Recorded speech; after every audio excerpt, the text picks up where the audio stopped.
And having said all that, now let's talk about the playoffs. What scares you most about those Pittsburgh Steelers? This is a team that has not played traditional Steelers defense the entire season, but what they do have is really tough, physical, manly defensive linemen. And those are exactly the types of human beings that the Texans offensive line has struggled against this year. TJ Watt, Cam Hayward, and more. Those are the guys that this offensive line has improved, but they still have their weaknesses, and I think the Steelers might have some of those weaknesses, or present some of those weaknesses. And if you'll allow me, I actually want to narrow that down to just TJ Watt himself, coming back off of an injury. He's had some downtime, right? And obviously, you never want, that is a great point.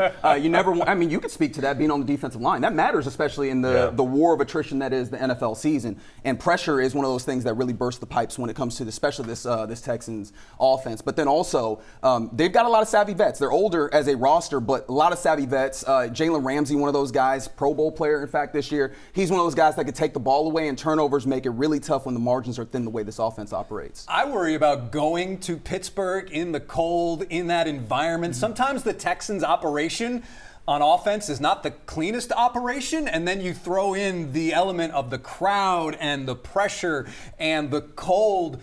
That scares me a little bit. And to be honest with you, I don't think the Texans have done anything to alleviate concerns like that. No, I wouldn't say they have. And I mean, what scares me is the idea of explosive plays at the hands of the Aaron Rodgers old man magic, potentially.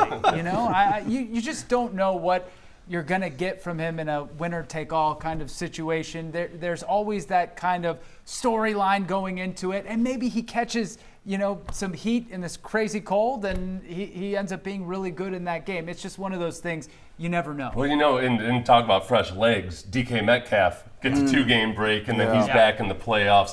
Very, very motivated, I'm sure, and feeling like he wants to prove something and not punch anybody in the stands. Sure hope not, rather.